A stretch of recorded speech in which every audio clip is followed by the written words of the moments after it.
ada mama nyemangatin, ada misalkan nanti pasangan, ada misalkan kakek, misalkan ya, itu kamu bisa lebih bersemangat. Falsafah hidupnya memang cari surga. Jadi maksudnya kamu tuh kalau dikasih masukan sama mama misalkan, lebih ke benefit, lebih ke keunggulannya apa sih, misalkan Jabar kamu tuh masuknya nanti kuliahnya ini ya, menurut mama bener ya, gaji lebih gede lebih itu. Iya. Terus cara memotivasinya kamu tuh senang difasilitasi. Contoh, Jabar makanan kesukaannya apa? Martabak telur misalnya, apa? Mie ayam. Hari ini mama masak mie ayam loh sebelum pergi kerja, kamu makan ya, gitu. Itu senang. Itu lebih, aku pernah nerapin sih, lebih ke reward for me. Kalau udah sampai bos. Ya bagus. Ya berarti ini contoh apa ya?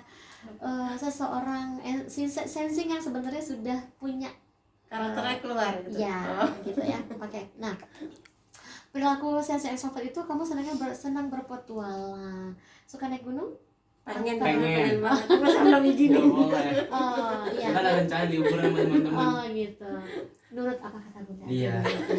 Karena banyak sih cerita-cerita kalau yang nggak nurut sama bunda something lah. Ya, tapi ntar nggak gitu. Jangan. Kayak saya orang tua udah nggak ada, mertua udah nggak ada, mertua masih ada gitu. Maaf ya Mbak, aduh nanti dipecat jadi mantu. Saya ridhonya suami. Orang tua udah nggak ada, ridhonya suami. Kita harus punya ridho nih, punya apa ya? Apa yang berbakti, kita berbakti kepada siapa di hidup ini tuh harus ada. Nah sekarang kan Jabar berbaktinya kepada mama, ibu berbaktinya kepada ibu, saya berbaktinya kepada suami gitu kan. Jadi itu harus punya. Kenapa? Karena itu akan jadi dasar pedoman kita untuk melakukan sesuatu lebih baik di dunia ini. Nah terus sensing itu berpetualang. Nanti kalau udah agak dewasa mungkin diizinin ya. Tapi sekarang berpetualangnya itu aja, yang berpetualang apa, berselancar di IT ya, di software. Nah terus orangnya asik tapi apa namanya, dermawan orangnya, deterministik ya, itu terstruktur ya.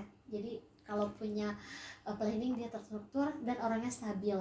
Stabil itu dalam arti dia tuh dalam kehidupan memang selaras dari sisi peluang usaha, dari sisi cuan, dari sisi hubungan sosial, hubungan keluarga, itu maksudnya stabil.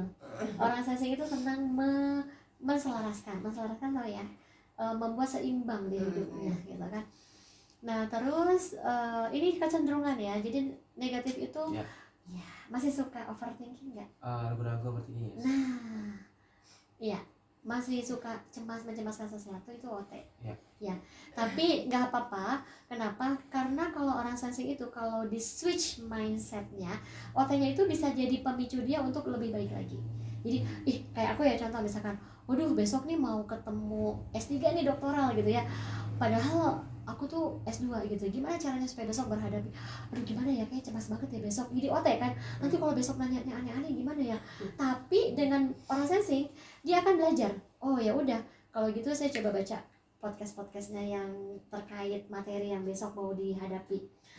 Itu kalau kita switch mindset. Tapi kalau misalkan kita switch mindsetnya diem, stuck gitu ya, kita akan terus OT, malah jadinya nanti malah jadi ketakutan berlebihan, jatuhnya apa, anxiety ya, kalau ketakutan berlebihan.